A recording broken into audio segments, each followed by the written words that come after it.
अचानक से पिताजी की तबीयत नासाज हो गई। रात के 1 बज रहे थे। बगल वाले कमरे में सो रहे बेटे को इसकी भनक लग गई। वह अपने बाबूजी के सामने खड़ा था। बाबूजी ने उसकी तरफ देखते हुए कहा, इस तरह बेवकूफों की तरह क्या देख रहे हो नालायक, मुझे जल्दी से अस्पताल ले चलो, माँ रोए जा रही थी। बेटे ने सोचा इतनी रात ड्राइवर को बुलाऊंगा तो बहुत देर हो जाएगी। उसने झट से बाबूजी को कंधे का सहारा देकर कार में ले जाकर बिठाया और जल्दी से अस्पताल की ओर चल पड़ा। बाबूजी एक तरफ दर्द से कराह रहे थे तो दूसरी तरफ बेटे को डांटे जा रहे थे। कहीं ठोक मत दियो नालायक, गधा कहीं का, कोई काम ठीक से नहीं कर सकता। नालायक बेटा बोला, आप ज्यादा बात मत कीजिए बाबूजी, हम जल्दी ही अस्पताल पहुंचने वाले हैं।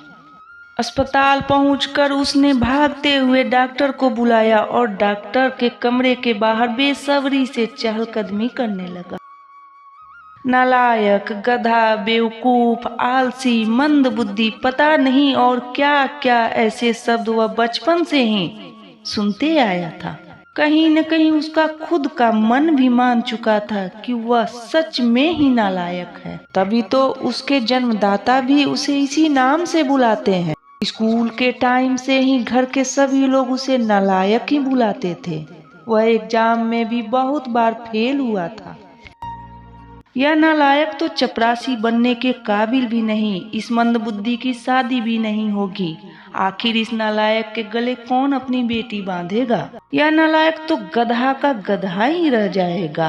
नालायक को अपने यहाँ कोई चपरासी भी न रखे, कोई बेवकूफ ही इस नालायक को अपनी बेटी देगा।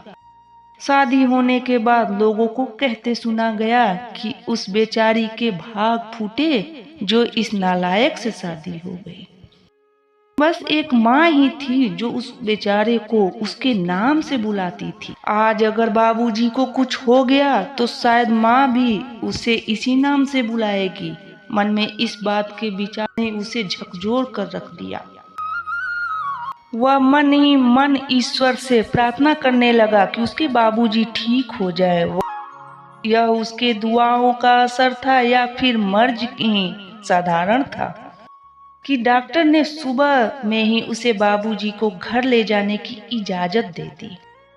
जैसे ही वह घर लौटा और बाबूजी को उनके कमरे में छोड़कर वापस मुड़ा, बाबूजी की तेज आवाज आई, मुझे छोड़ नालायक, तुझे क्या लगा बुढ़ा अब अस्पताल से लौटेगा नहीं?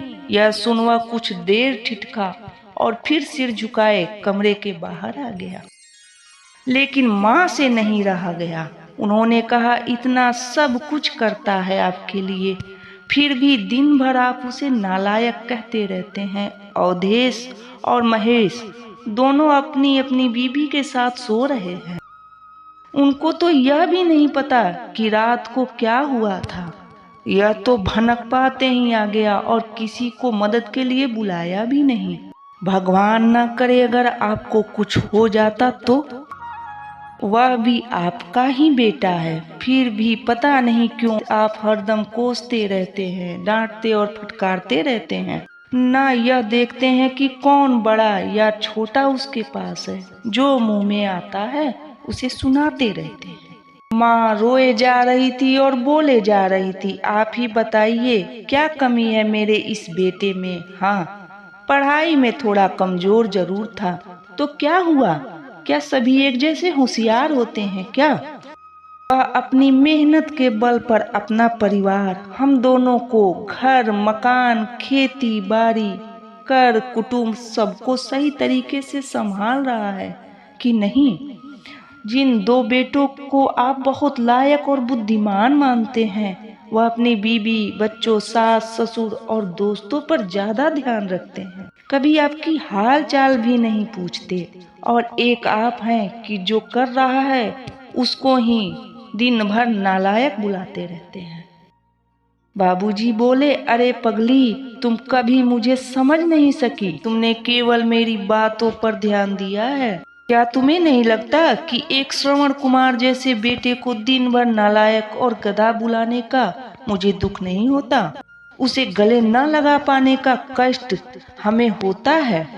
आस पड़ोस के लोगों के बीच भी मैं अपने बेटे को उल्टा सुनाता रहता हूँ, लेकिन मेरा बेटा है कि पलट के जवाब देना तो दूर, सिर उठाकर मेरी तरफ देखता भी नहीं है।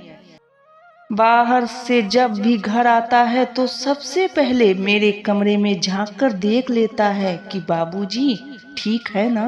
क्या मुझे ऐसे बेटे को उल्टा बोलते पीड़ा नहीं होती? होती है भाग्यवान, मेरा दिल पत्थर का नहीं है। मुझे तो डर इस बात का रहता है कि कहीं मेरा यह बेटा भी उन दोनों की तरह ही लायक न बन जाए। इसीलिए मैं उसे मन में कभी यह भाव पैदा नहीं होने दूंगा कि वह परिपक्व है, सबसे लायक है। यह बात सुन माँ चकित रह गई। ये क्या कह रहे हैं? हाँ भाग्यवान, यही सच है। तुम इसे मेरा स्वार्थ कहो या कुछ भी। इतना कहते कहते बाबूजी ने अपनी पत्नी के आगे हाथ जोड़ दिए और माफी मांगने लगे। उनकी पत्नी ने उनके हाथों को पकड़ लिया और वो भी रोने लगी। बोली, मैं आज तक आपको समझ नहीं पाई, मुझे माफ कर दीजिए। दूसरी ओर कमरे के बाहर खड़ा बेटा बाबूजी द्वारा कहे गए हर वाक्य को सुन रहा था और उसकी आंखों से अश्रुधारा अनवरत बहती जा रही थी। उसका जी कर रहा था कि दौड़कर बाबूजी के गले से लिपट जाऊं और रोऊं, लेकिन शायद बाबूजी झेप जाते। वह आंसू पोंछते हुए अपने कमरे की तरफ बढ़ने लगा। तभी उसकी कानों में बाबूजी की आवाज टकराई। अरे नालायक, मेरी दवाई कहाँ रख दी? गाड़ी में ही छोड़ दी क्या? कितना भी समझा दो, इस काम चोर से एक काम ठीक से नहीं होता। नालायक बेटा अस्पताल वाले थैले से बाबूजी की दवा लेकर उनके कमरे की तरफ आंसू पोंछते हुए दौड़ा। दोस्तों, ये कहानी हमें ये सीख देती है कि जिस तरह बचपन में माँ बाप हमारी देखभाल करते हैं, उसी तरह बुढ़ापे में माँ बाप भी एक बच्चे के रूप में हो जाते हैं। उनके बुद्धि विवेक ज़्यादातर एक बच्चे की जैसे हो जाता है। उसी तरह अपने माँ बाप की देखभाल बुढ़ापे में हमें करनी चाहिए।